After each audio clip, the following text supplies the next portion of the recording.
शिवस्तोत्रं ब्रह्मा कृतं। ब्रह्मोवाच प्रसीद दक्ष यज्ञघ्ना सूर्यमच्छरणागतं त्वयैव सृष्टं सृष्टेश्च समारम्भे जगद्गुरो अशुतोष महाभाग प्रसीद भक्तवत्सल कृपया च कृपासिन्धो रक्ष रक्ष दिवानिशं ब्रह्मस्वरूप भगवन् सृष्टिस्थित्यन्तकारण स्वयं रविं च निर्माय स्वयं संहर्तुमिच्छसि स्वयं ब्रह्मा स्वयं शेषो धर्मः सूर्यो हुताशनः इन्द्रचन्द्रादयो देवास्तत्तोभितः परात्पर ऋषयो मुनयस्रचैव त्वां निसेव्य तपोधनः तप्सां फलदाता त्वं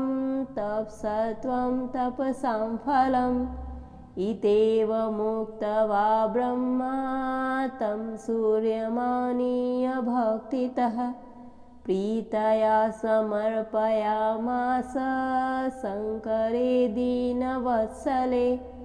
शम्भुसत्माशिषं कृत्वा विधिं नत्वा जगद्विधिः प्रसन्नवदनः श्रीमानालयं प्रययौ मुदा इति धात्रीकृतं स्तोत्रं सङ्कटे यः पठेन्नरः भयात् प्रमुच्यते भीतो बद्धुमुच्येत बन्धनात् राजद्वारे शंसाने च मग्नपोते महार्णवे स्तोत्रस्मरणमात्रेण मुच्यते नात्र संशयः ब्रह्मोवाच प्रसीद दक्ष यज्ञघ्ना सूर्यमच्छरणागतं त्वयैव सृष्टं सृष्टेश्च समारम्भे जगद्गुरो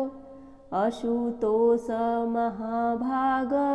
प्रसीद भक्तवत्सल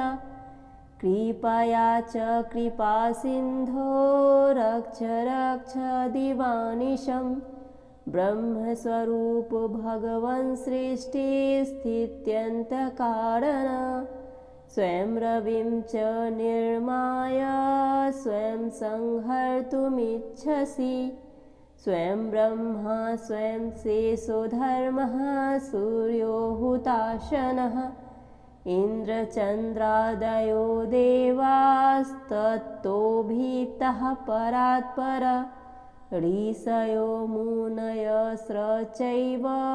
त्वां निसेव्य तपोधनः तप्सां फलदाता त्वं तपसत्वं तपसां फलम् इत्येव मुक्त्वा ब्रह्मा तं सूर्यमानीय भक्तितः प्रीतया समर्पयामास शङ्करे दीनवत्सले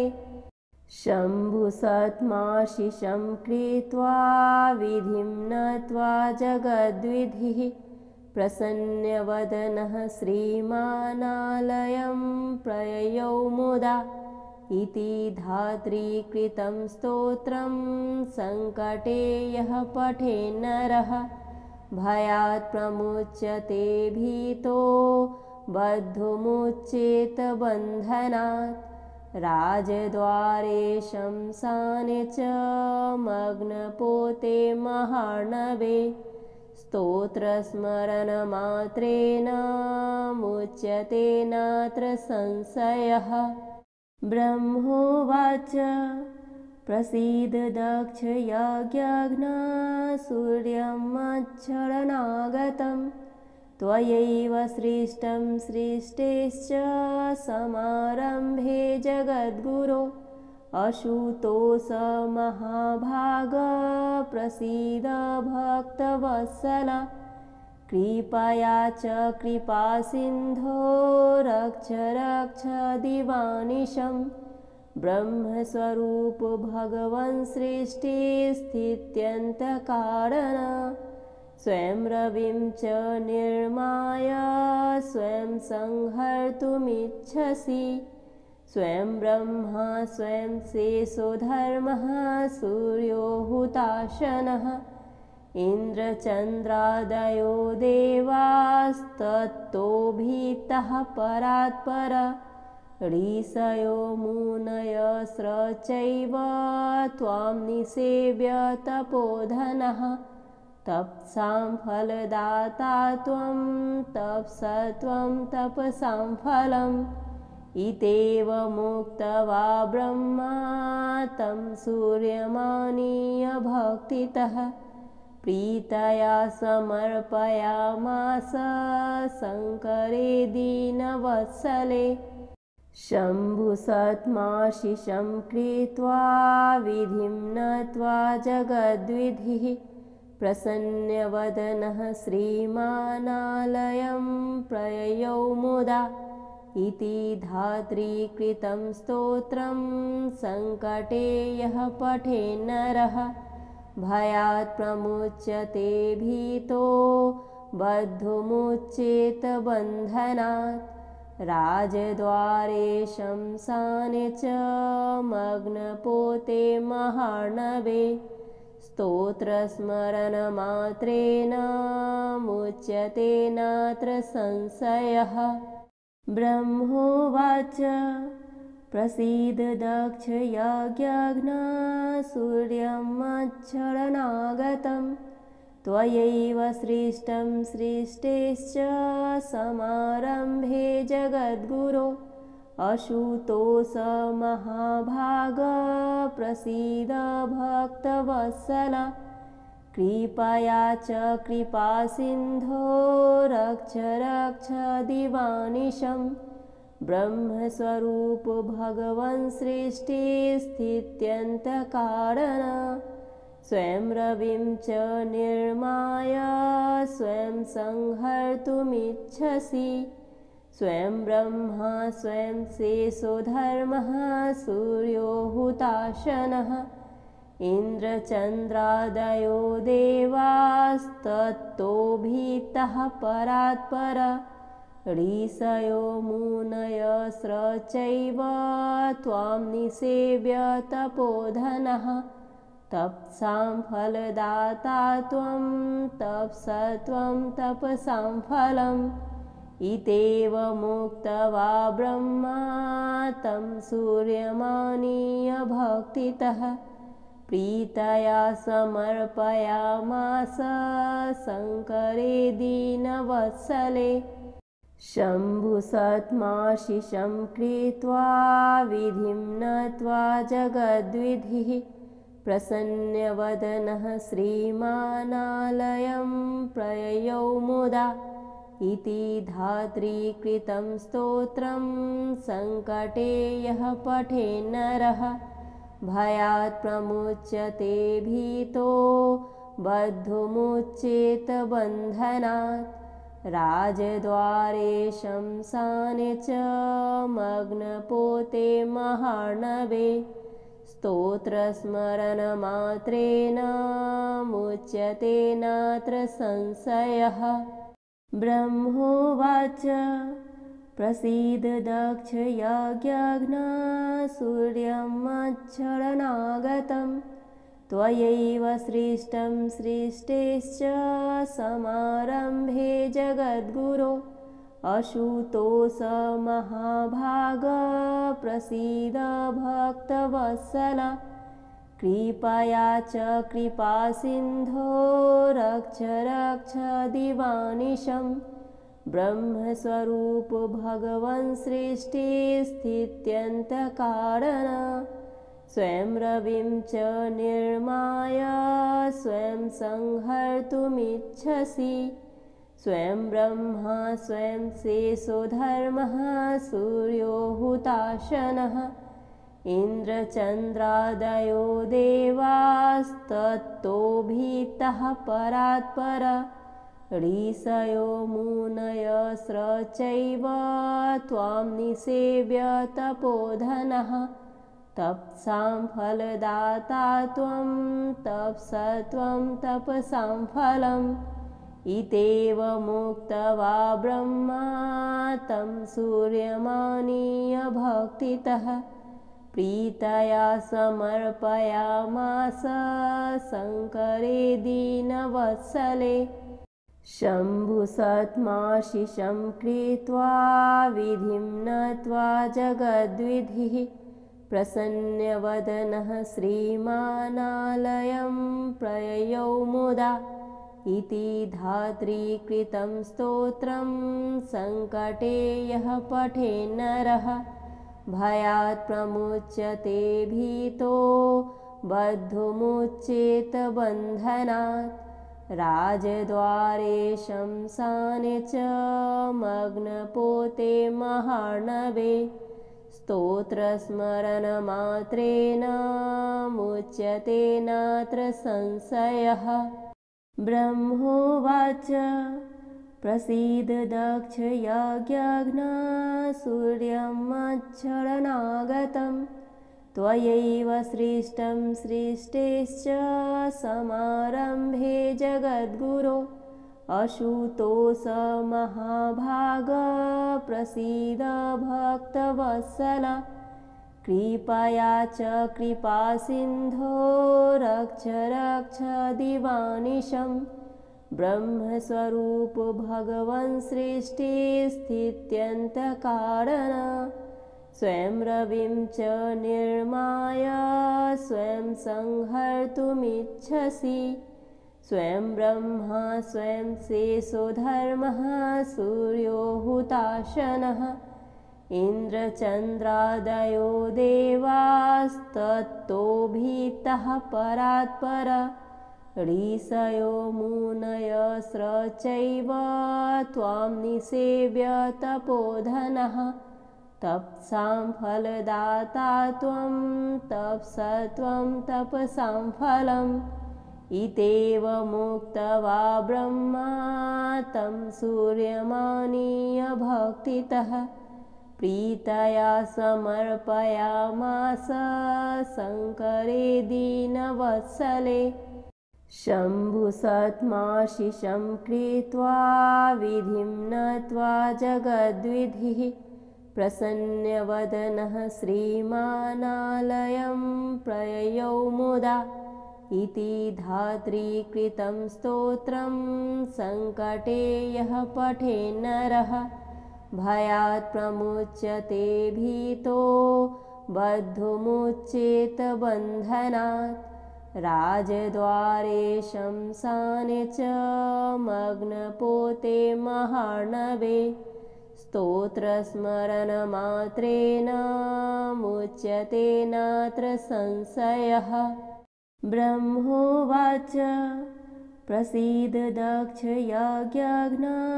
सूर्यमच्छरणागतं त्वयैव सृष्टं सृष्टेश्च समारम्भे जगद्गुरो अशुतोष महाभाग प्रसीद भक्तवत्सल कृपया च कृपासिन्धो रक्ष रक्ष दिवानिशं ब्रह्मस्वरूप भगवन् सृष्टिस्थित्यन्तकारण स्वयं रविं च निर्माय स्वयं संहर्तुमिच्छसि स्वयं ब्रह्मा स्वयं शेषो धर्मः सूर्यो हुताशनः इन्द्रचन्द्रादयो देवास्तत्तोभितः परात्पर ऋषयो मुनयस्रश्चैव त्वां निसेव्य तपोधनः तपसां फलदाता त्वं तपसत्वं तपसां फलम् इत्येव मुक्त्वा ब्रह्मा तं सूर्यमानीय भक्तितः प्रीतया समर्पयामास शङ्करे दीनवत्सले। शम्भुसत्माशिषं कृत्वा विधिं नत्वा जगद्विधिः प्रसन्नवदनः श्रीमानालयं प्रययौ मुदा इति धात्रीकृतं स्तोत्रं सङ्कटे यः पठेन्नरः भयात् प्रमुच्यते भीतो बद्धुमुच्येत बन्धनात् राजद्वारे शंसाने च मग्नपोते महार्णवे स्तोत्रस्मरणमात्रेण मुच्यते नात्र संशयः। ब्रह्मोवाच प्रसीद दक्ष यज्ञघ्ना सूर्यमच्छरणागतं त्वयैव सृष्टं सृष्टेश्च समारम्भे जगद्गुरो अशुतोष महाभाग प्रसीद भक्तवत्सल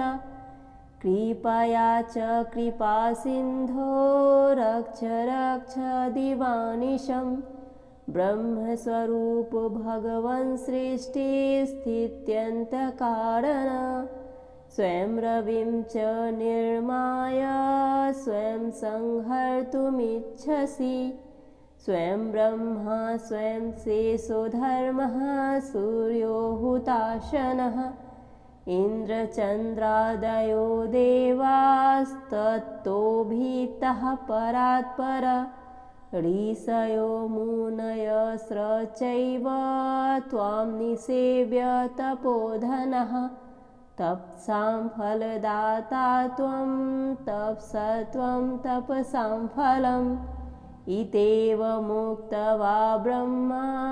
तं सूर्यमानीय भक्तितः प्रीतया समर्पयामास शङ्करे दीनवत्सले शम्भुसत्माशिषं कृत्वा विधिं नत्वा जगद्विधिः प्रसन्नवदनः श्रीमानालयं प्रययौ मुदा इति धात्रीकृतं स्तोत्रं सङ्कटे यः पठेन्नरः भयात् प्रमुच्यते भीतो बद्धुमुच्येत बन्धनात् राजद्वारे शंसाने च मग्नपोते महार्णवे स्तोत्रस्मरणमात्रेण मुच्यते नात्र संशयः। ब्रह्मोवाच प्रसीद दक्ष यज्ञघ्ना सूर्यमच्छरणागतं त्वयैव सृष्टं सृष्टेश्च समारम्भे जगद्गुरो अशुतोष महाभाग प्रसीद भक्तवत्सल कृपया च कृपासिन्धो रक्ष रक्ष दिवानिशं ब्रह्मस्वरूप भगवन् सृष्टिस्थित्यन्तकारण स्वयं रविं च निर्माय स्वयं संहर्तुमिच्छसि स्वयं ब्रह्मा स्वयं शेषो धर्मः सूर्यो हुताशनः इन्द्रचन्द्रादयो देवास्तत्तोभितः परात्पर ऋषयो मुनयस्रचैव त्वां निसेव्य तपोधनः तप्सां फलदाता त्वं तपसत्वं तपसां फलम् इत्येव मुक्त्वा ब्रह्मा तं सूर्यमानीय भक्तितः प्रीतया समर्पयामास शङ्करे दीनवत्सले शम्भुसत्माशिषं कृत्वा विधिं नत्वा जगद्विधिः प्रसन्नवदनः श्रीमानालयं प्रययौ मुदा इति धात्रीकृतं स्तोत्रं सङ्कटे यः पठेन्नरः भयात् प्रमुच्यते भीतो बद्धुमुच्येत बन्धनात् राजद्वारे शंसाने च मग्नपोते महार्णवे स्तोत्रस्मरणमात्रेण मुच्यते नात्र संशयः। ब्रह्मोवाच प्रसीद दक्ष यज्ञघ्ना सूर्यमच्छरणागतं त्वयैव सृष्टं सृष्टेश्च समारम्भे जगद्गुरो अशुतोष महाभाग प्रसीद भक्तवत्सल कृपया च कृपासिन्धो रक्ष रक्ष दिवानिशं ब्रह्मस्वरूप भगवन् सृष्टिस्थित्यन्तकारण स्वयं रविं च निर्माय स्वयं संहर्तुमिच्छसि स्वयं ब्रह्मा स्वयं शेषो धर्मः सूर्यो हुताशनः इन्द्रचन्द्रादयो देवास्तत्तोभितः परात्पर ऋषयो मुनयस्रचैव त्वां निसेव्य तपोधनः तप्सां फलदाता त्वं तपसत्वं तपसां फलम् इत्येव मुक्त्वा ब्रह्मा तं सूर्यमानीय भक्तितः प्रीतया समर्पयामास शङ्करे दीनवत्सले शम्भुसत्माशिषं कृत्वा विधिं नत्वा जगद्विधिः प्रसन्नवदनः श्रीमानालयं प्रययौ मुदा इति धात्रीकृतं स्तोत्रं सङ्कटे यः पठेन्नरः भयात् प्रमुच्यते भीतो बद्धुमुच्येत बन्धनात् राजद्वारे शंसाने च मग्नपोते महार्णवे स्तोत्रस्मरणमात्रेण मुच्यते नात्र संशयः ब्रह्मोवाच प्रसीद दक्ष यज्ञघ्ना सूर्यमच्छरणागतं त्वयैव सृष्टं सृष्टेश्च समारम्भे जगद्गुरो अशुतोष महाभाग प्रसीद भक्तवत्सल कृपया च कृपासिन्धो रक्ष रक्ष दिवानिशं ब्रह्मस्वरूप भगवन् सृष्टिस्थित्यन्तकारण स्वयं रविं च निर्माय स्वयं संहर्तुमिच्छसि स्वयं ब्रह्मा स्वयं शेषो धर्मः सूर्यो हुताशनः इन्द्रचन्द्रादयो देवास्तत्तोभितः परात्पर ऋषयो मुनयस्रचैव त्वां निसेव्य तपोधनः तप्सां फलदाता त्वं तपसत्वं तपसां फलम् इत्येव मुक्त्वा ब्रह्मा तं सूर्यमानीय भक्तितः प्रीतया समर्पयामास शङ्करे दीनवत्सले शम्भुसत्माशिषं कृत्वा विधिं नत्वा जगद्विधिः प्रसन्नवदनः श्रीमानालयं प्रययौ मुदा इति धात्रीकृतं स्तोत्रं सङ्कटे यः पठेन्नरः भयात् प्रमुच्यते भीतो बद्धुमुच्येत बन्धनात् राजद्वारे शंसाने च मग्नपोते महार्णवे स्तोत्रस्मरणमात्रेण मुच्यते नात्र संशयः इति श्री ब्रह्मवैवर्त महापुराणे ब्रह्माकृतं शिवस्तोत्रं सम्पूर्णम्।